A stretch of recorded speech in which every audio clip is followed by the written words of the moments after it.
CAATSA yang ditandatangani oleh Presiden Donald Trump pada 2 Agustus 2017 dilatar belakangi oleh invasi Rusia ke Crimea, Ukraina, intervensi Rusia dalam perang saudara di Suriah, dan campur tangan Rusia dalam pemilu Amerika Serikat 2016.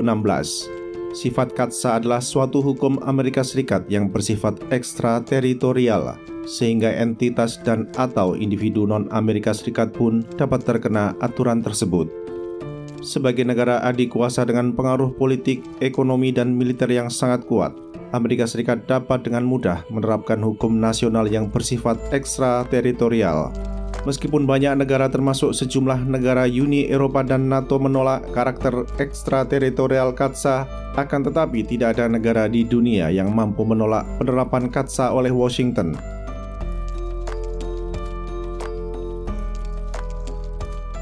Salah satu sasaran utama CAATSA adalah sektor pertahanan dan intelijen Rusia, baik dalam bentuk entitas maupun individu, sebagaimana diatur dalam Section 231 CAATSA. Sanksi CAATSA kini tengah dinikmati oleh Ismail Demir, bos SSP Turki beserta individu lainnya dari SSP. Begitu pula dengan organisasi SSP itu sendiri. Penikmat sanksi CAATSA lainnya adalah Menteri Pertahanan Nasional Cina, Li Shangfu, yang saat dijatuhi sanksi memimpin Equipment Development Department atau EDD yang merupakan bagian dari Central Military Commission Partai Komunis Cina. Selain dilarang bertransaksi dalam sistem keuangan Amerika Serikat bagi individu dan entitas yang terkena sanksi CAATSA, individu yang bersangkutan juga terkena travel ban dan visa ban.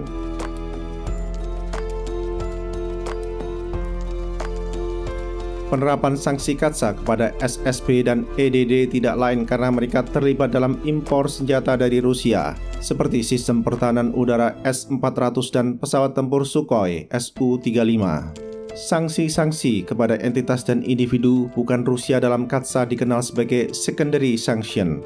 Jakarta pun sempat terancam terkena CAATSA ketika ingin mengaktifkan kontrak akuisisi 11 Su-35 dari Moskow. Namun para pengambil kebijakan pengadaan di Jakarta berpikir panjang, sebab secondary sanction yang terancam dijatuhkan bukan saja kepada pejabat Kementerian Pertahanan yang terlibat kontrak, tetapi pula para pejabat Kementerian Keuangan.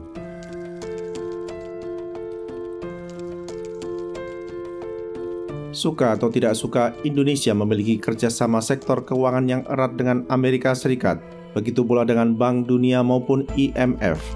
Bayangkan apabila ada pejabat Kementerian Keuangan yang terkena secondary sanction CAATSA, sehingga tidak bisa melakukan perjalanan ke Amerika Serikat untuk pertemuan bilateral maupun multilateral seperti pertemuan rutin Bank Dunia dan IMF. Sebagaimana diketahui, kantor pusat Bank Dunia dan IMF berada di Washington DC. Mudarat membeli Su-35 dari Moskow jauh lebih besar daripada manfaatnya bagi Jakarta.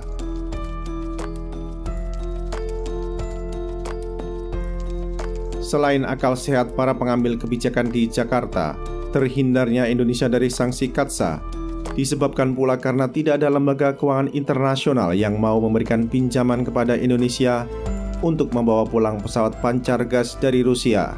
Sebagaimana Kementerian Keuangan, lembaga keuangan internasional pun jeri dengan ancaman secondary sanction CAATSA.